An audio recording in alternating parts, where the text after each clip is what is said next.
On the beaches of Peru, a fisherman goes out on his boat and throws his net. Suddenly, the net is pulled down by something in the water and the man falls along.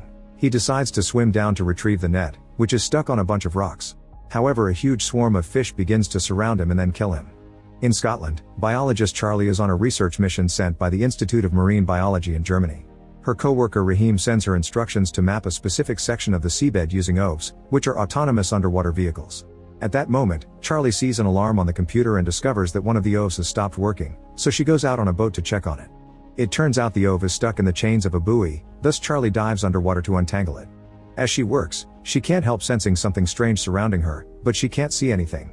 Nervous, she finishes the untangling quickly and resurfaces, only to discover her boat has drifted away from her. Charlie swims as fast as possible and gets back to it just in time. Sometime later, Charlie receives co-workers Jess and Thomas, who will help her get the OV operational again. Thomas is surprised to find burned parts inside, but Charlie swears that she doesn't know how it happened.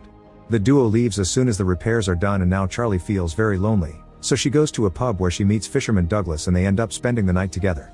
The next morning, Charlie takes Douglas with her to launch the repaired OV. It goes well, but before they leave, Douglas notices something weird floating in the water. Charlie grabs it and sets it on fire as she explains it's methane hydrate, which is released by algae and then freezes. Sometimes a few pieces break free and float to the surface, however there are tons of them surrounding them now, which isn't normal. Charlie records it all and later sends it to the Institute for Professor Lehman and her other co-workers to analyze. Lehman asks Charlie to investigate if this is happening anywhere else in the area. Meanwhile in Canada, Leon and a co-worker of the Vancouver Marine Institute discover a dead orca at the beach with strange bruises on its body that could only be made by humans. Calculating the direction it came from, the duo visits the local fishermen at the cove and learns that the orca attacked their boat, which isn't normal behavior. The fishermen had no choice but to fight back to save their own lives. Later, Leon keeps an eye on the whale tracker and worries because the migrating whales haven't shown up at the usual time, which never happens. This is also causing trouble for local tourism since many people come by just to hire boat rides and watch the whales. Leon's girlfriend Lizzie runs a small boat and worries she may have to sell it if the whales don't arrive soon. The following day, Leon gets very excited when he hears signals indicating the whales have finally shown up. He calls Lizzie to let her know and is surprised to hear that all of them have come at the same time all over the coast. While Lizzie takes some tourists out on her boat including reporter Alicia, Leon heads out to do his research and is startled when a whale surfaces just to stare at him for a moment before leaving. Then Leo discovers multiple orcas advancing toward Lizzie's boat at a great speed, so he immediately goes after them to check what's happening. At that moment, a whale begins performing a few flips for the tourists, only to suddenly land directly on the boat and break it in two. People fall into the water and the orcas arrive to start feeding on them. Leon calls for help before bringing as many people as possible into his boat. Alicia manages to get aboard but Lizzie goes back to save a child. She pushes the little girl onto the boat safely, however before she can jump in as well, an orca eats her. Meanwhile in a restaurant in France, a chef is getting the lobsters ready for cooking. He suddenly notices one of them is exuding a weird white liquid and the lobster even squirts it in his face. Furious, the chef makes two employees take care of it and the lobster ends up in the garbage disposal. Soon the chef begins to feel unwell and goes outside for fresh air, only to collapse to the ground. Sometime later, one of the employees is sent to the hospital because of fever, black vomit, and diarrhea. Doctors Sophia and Cecile hear about the chef's death, who was found with the same black vomit, and request permission for an autopsy. Cecile worries that this may be something contagious going around the restaurant staff, so she goes to talk to one of the cooks and learns about the lobster incident. Afterward she goes to check on the other cook that handled the lobster, who has missed work today. Unfortunately by the time Cecile makes it to the cook's apartment, she's already dead. At that same time in the hospital, the first cook goes through a cardiac arrest and Sophia with her team try to save him, but sadly he doesn't make it. In the meantime, Leon is trying to deal with his grief when he meets an astrophysicist called Samantha, who compares the sea to space and gives him her card in case he ever needs someone to talk to. Then Leon visits the port offices and is shocked to learn that humpback whales have been attacking ships all over the area. Usually they're only aggressive to protect their babies, but it's not mating season and only big whales have been seen around. Leon also notices that the ships are covered with way more mussels than normal, so he takes a few for his research. In the Norwegian Sea, Professor Sigurd is brought to a charter ship hired by Hovestad Energy, where he meets with his old friends Captain Jasper and Tina, who works as Hovestad's compliance officer. They show him footage of the area where Hovestad is looking for gas and oil, which has been covered with ice worms feeding with frozen methane. They're multiplying at an alarming speed, but when their camera tries to get closer, a strange interference interrupts the recording. Afterward Sigurd gets to study one of these worms up close and notices they have different claws from usual, they're bigger, and their reproduction is happening faster as well. He tells Tina this must be a new species and that she should consult an expert in the field, but Tina refuses because she wants to work with him. At first Sigurd refuses because the two of them have a past and because he doesn't like Huvestad's shady practices against the environment, but Tina says she'll let him sign all the reports to avoid hiding information and he accepts. Later, Sigurd and Tina bring their discovery to Lehman's lab and she agrees it must be a new species. The really disturbing part is that these worms are going through the ice on the sea floor even though there isn't anything for them to feed on, as if they were self-destructing. Tina must report this to Huvestad and Rahim gets annoyed that a company gets a say before they can release new discoveries to the world. Afterward, Sigurd and Tina have a meeting with members of Huvestad, who want to know how to solve this quickly so they can keep on digging. Tina convinces they need more samples before they can make a decision, so the board approves another trip. On their way out, Sigurd offers Tina to take her home, but he's disappointed to see her boyfriend is already there for her. During their second exploration, the camera reveals that the worms have gotten even bigger. As a test, they activate the ship's drill, but it immediately begins malfunctioning. Suddenly the ship starts shaking and swaying before something explodes underwater. Sometime later, they bring this issue to Lehman again, and she explains that the drill released the trapped methane and caused the explosion. If the ship had been smaller, it would have been destroyed. From what they can see on the scans, the bacteria mat is also eating its way through the ice, and if they reach the bottom of the seabed it'll be disastrous for marine life. Since this is getting serious, Tina invites Sigurd to come with her to an Energy Council meeting to find out if other scientists have also seen the worms. Back to Charlie, she's doing some work at the pub and sends Jess a birthday message before taking a break with Douglas. Jess is currently with Thomas working on another expedition in a boat, and when Jess sees Charlie's message, she starts recording a video for her. Suddenly the computers start to malfunction and weird readings appear on the screens. The ship begins to shake as the sea underneath takes a weird consistency and swallows it down, killing Thomas and Jess. While Rahim and Charlie are devastated to hear the bad news, weird things continue to happen in the sea.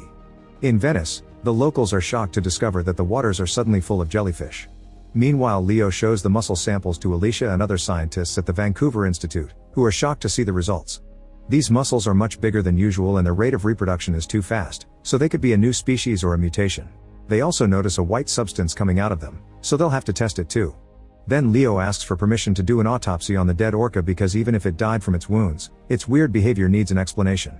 There are no signs of infection and nothing weird in its stomach, however Leon is shocked to find a strange white clot in the dead orca's brain stem. They think it's most likely a fungus, but they'll have to run even more tests to confirm it.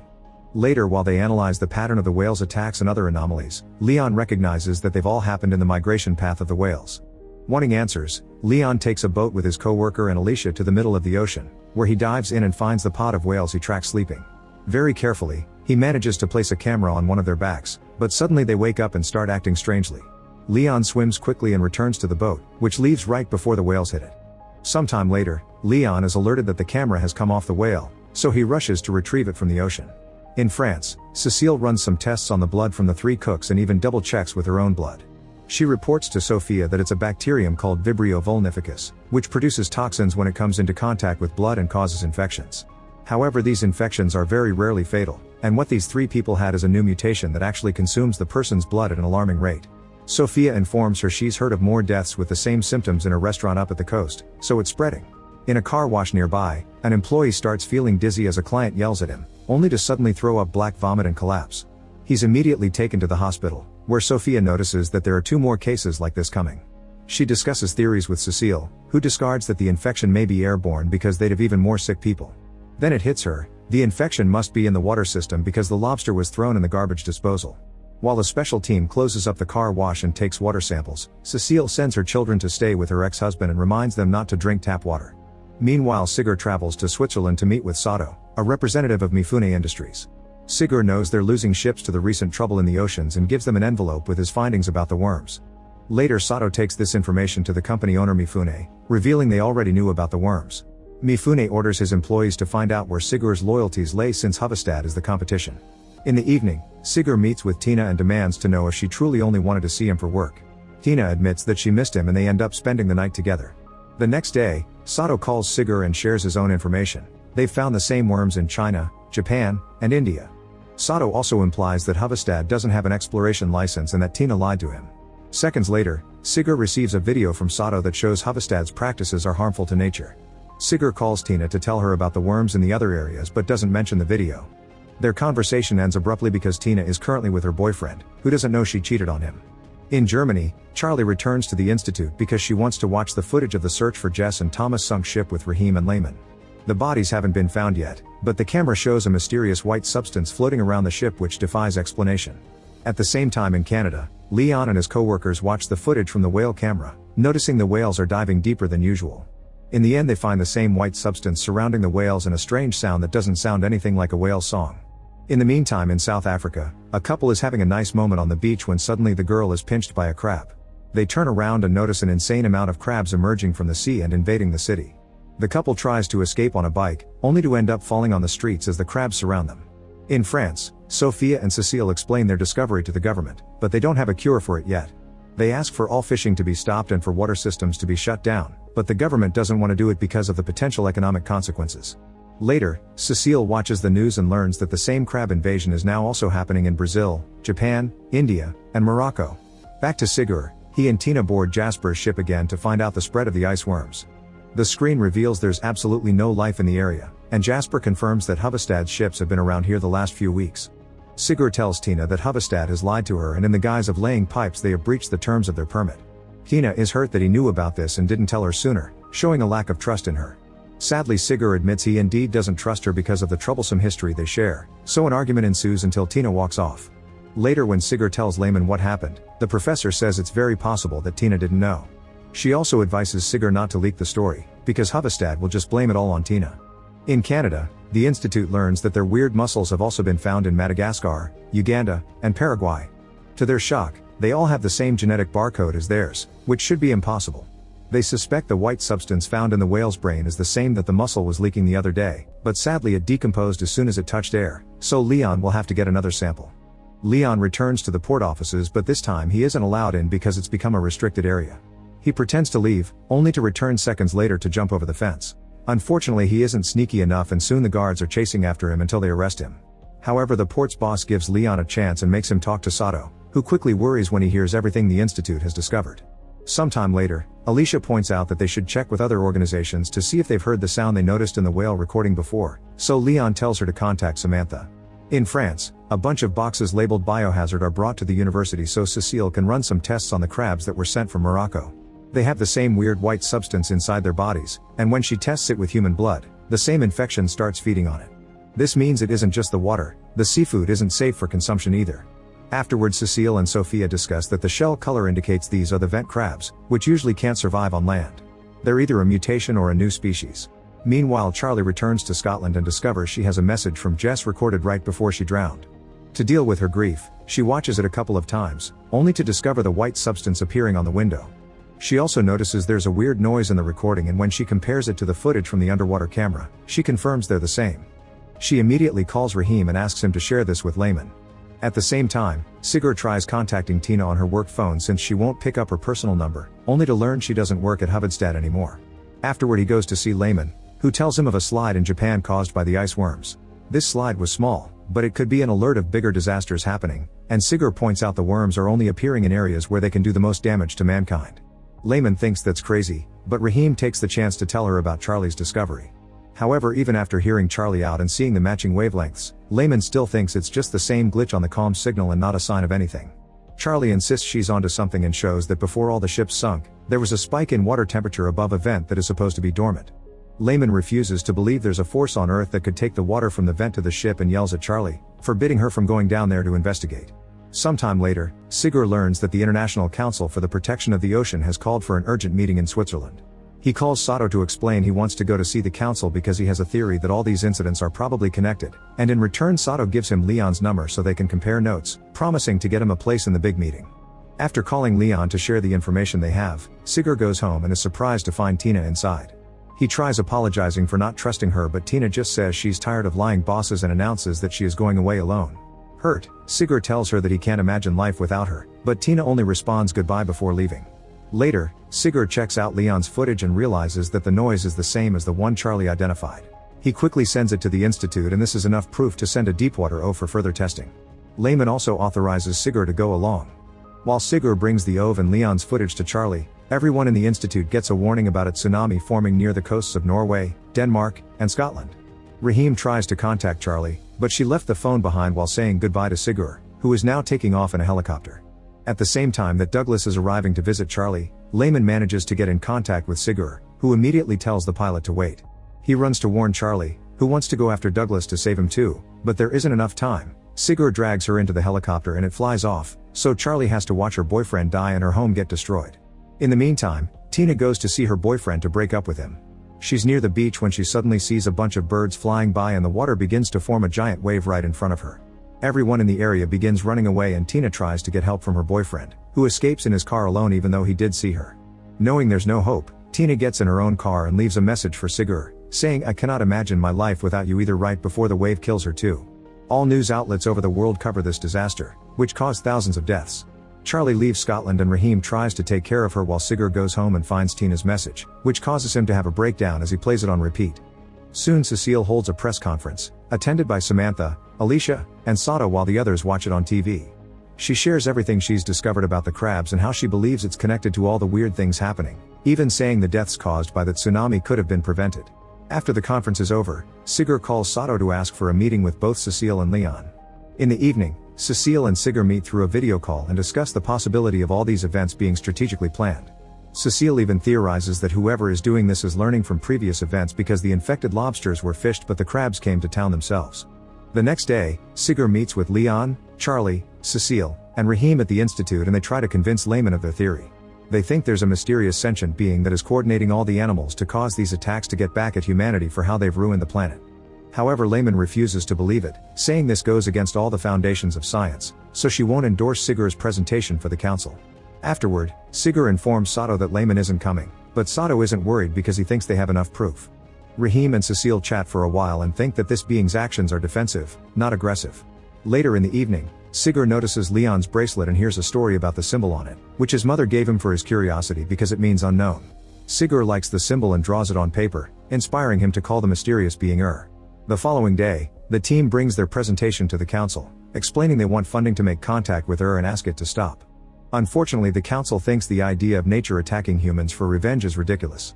They don't consider there's enough proof and are suspicious of the fact the team has connections to Mifune Industries and Huvestad but no support from any of the actual science organizations they work for.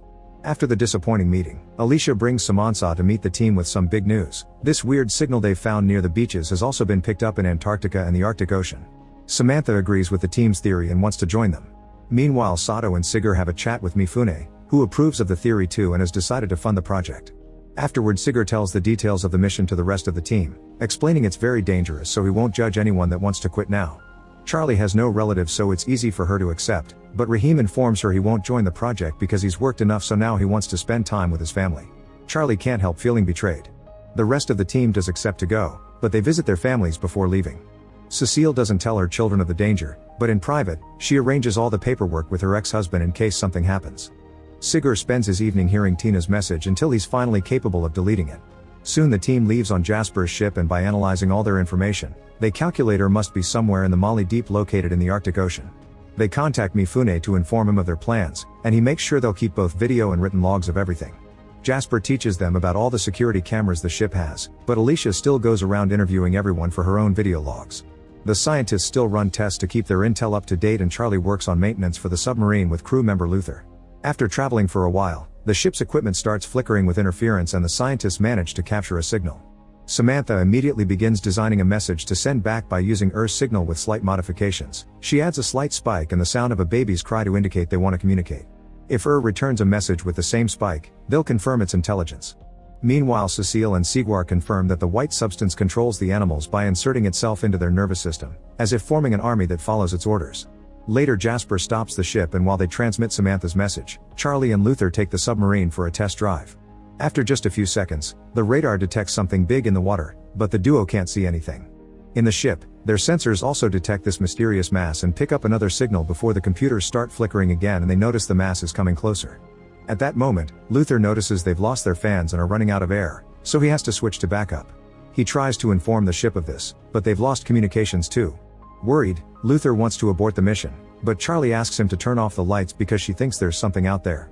Jasper and Sigur try to tell them to come back but their messages won't go through, making Samantha and Leon realize that although they stopped broadcasting, the signal is still coming in. The situation in the submarine is too tense and Luther decides they're going back. As the submarine makes its way back into the ship, Charlie notices the glowing white substance floating in the water. Afterward, Samantha reports that they've made contact with her because it sent back their signal with an alteration to the baby's cry, meaning it understood what they did and replied in kind. By assembling the wavelengths of the message they received, she can create an image that she can send as a new message. Meanwhile, Alicia is checking out the submarine when she suddenly notices a glow in the hangar pool. The ship lights start flickering until they go completely out, only to come back in a few seconds. To the crew's horror, they see on the cameras that Alicia is unconscious and bleeding on the hangar floor. Cecile immediately rushes her to the medical bay and finds cerebral fluid in her nose, meaning she fell and hit her head pretty hard. It'll be hard to keep her alive. Later, Samantha tells the team that during the voltage, there was a blast of sound that emanated from inside the ship. While Jasper orders his whole crew to double-check their equipment to make sure the signal isn't a machine malfunctioning, Leon visits Alicia and notices her body is covered in strange spots. Cecile says they aren't blood clots, so she asks the others to hold Alicia down while she does a lumbar puncture. After running some tests on the spinal fluid, Cecile confirms that Alicia is infected with the same white substance the injected in the animals and is trying to fuse with her cells. At that moment, Charlie admits she saw some glowing in the water, and theorizes it followed them back inside. The hangar is immediately secured and samples are taken for testing. Then Sato calls Mifune to tell him about the accident, and Mifune informs them that the crabs are now appearing in the Adriatic region too. In the meantime, Samansa finishes designing the message and makes the wavelengths look like the graphic of evolution because she wants the to know that humans also come from the ocean. The message is sent, and now the team will take turns waiting in front of the computer for an answer. While Charlie watches the pool from the window, she suddenly notices the water starts glowing, creating all kinds of beautiful shapes with the light. At the same time, the computer picks up a response from that also creates an image. Moments later, Mifune arrives by helicopter and the team shows him the recording of the lights in the pool as Sigur explains it's a single-cell organism that can fuse into a larger multicellular mass capable of taking shapes. Next, Samantha shows the image from the message, which represents the superoceans surrounding the supercontinent that existed 250 million years ago when Earth's continents were joined. This means the has a collective memory that passes from generation to generation through their DNA. The probably sent a message to tell people that they've been here since the beginning and won't let humans destroy the environment, but Sigur thinks the responses are a sign the is willing to talk. When Cecile informs the team Alicia is stable, Charlie shares a theory. She thinks that the wasn't trying to kill Alicia when they entered her, it was actually trying to find out about the crew. It was the first time they tried to send a message back, so the probably wanted to confirm humans were intelligent. Then Leon uses some whale sounds to make a new message and let the know that humans have helped animals as well. In a private room, Mifune brings Jasper some bad news. Another tsunami has destroyed most of Nigeria. During the following hours, Cecile continues to run tests and finally devises a medicine capable of destroying the infection that consumes the blood cells. Mifune wants to test it on the actual and Sigur immediately protests, saying killing the would cause irreparable damage to life in the ocean and that they're supposed to be negotiating. If the ocean dies, so will humans. An argument ensues since the team feels divided on the issue. In the end, they agree to test it only in the pool so they can later negotiate with a backup for their safety. Cecile and Luther suit up and go to the pool to drop the medicine in the water, which causes an instant effect. The lights flicker as the raises in a solid wave and screams before dying in a small explosion that breaks all the windows, makes the ship lose all power, and knocks the duo out. Cecile quickly wakes up and drags Luther inside to do CPR, but it's too late, he's already dead. All propulsion is gone too, so now the ship is just drifting, and in just a few seconds it hits a big iceberg. Suddenly the ship begins moving back and they realize the eye under them, moving the ship as it pleases. Samantha guesses that the scream from the pool must have sent a message to the ocean. The ship won't stay afloat for long though, so Jasper wants to know why they aren't killing the whole Sigur points out they got terrible consequences for just killing a small part of it, so killing it all would only make it worse. Their only solution is to try to negotiate, and Sigur makes a plan. They should inject Luther with the white substance and Charlie can use the submarine to take the body in the most concentrated area of as a message of complete obedience. Suddenly the ship shakes and they discover the has pushed them against another iceberg. They need to start evacuating soon, so Sigur tells Cecile to leave with Alicia and Mifune's helicopter. As everyone rushes to get everything for the plan ready, the brings more icebergs to surround the ship and trap it. Once Luther's body is in the submarine, Charlie dives in. For a while she sees nothing but darkness, but eventually she finds the glowing substance. At the same time the ship picks up more wavelengths. Now she's deep enough, Charlie makes a difficult decision. Luther is too far gone, so to make the message valid, Charlie will use her own body instead. People on the ship cry for her as Charlie proceeds to inject herself and lets the water enter the submarine. Soon the shows up and takes Charlie out of the submarine to slowly enter her body.